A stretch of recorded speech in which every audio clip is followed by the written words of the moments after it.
understood something when my father was alive. He wasn't a believer. And yet he was a very powerful man. And I understood the rules of engagement. One day, I was with Bishop Nyako. We were praying in the forest over an issue. And the word of the Lord came expressly. And this was very interesting. We were praying on our own. And there was this lady, I knew her. She walked to me and said, young man, that says the Lord, stop the prayers you are offering. Go and apologize to your father, because if you don't, something wrong will happen to you.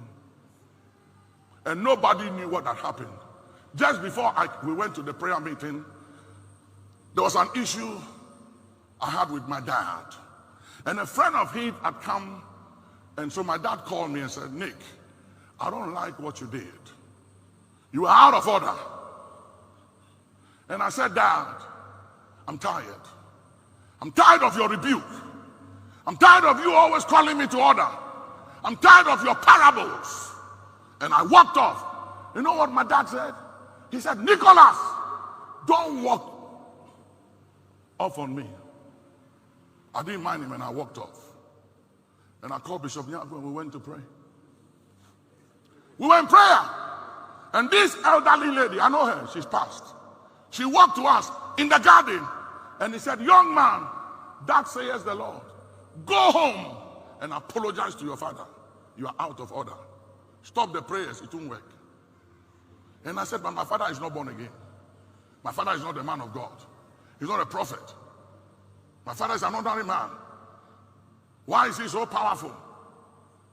So I went with Bishop Nyako and I called another man, Elder Dia, for Church of Pentecost.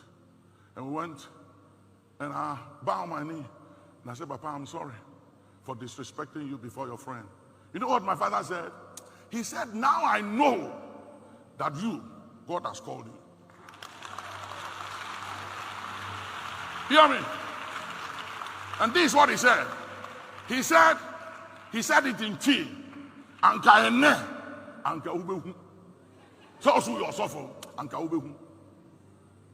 So we went back to pray. He forgave me, we went back to pray. When we came back, my father was shivering on his bed. He was almost dying. And I went with Bishop Nyako and prayed for him. And the Lord said, what is happening to him would have happened to you. And when you came to apologize, he was compelled to forgive you, but he couldn't reverse what he has set in motion against you. Did you hear me? Did you hear me? So the Bible didn't say honor your father and your mother when they are angels or prophets. He said honor your father and your mother, period.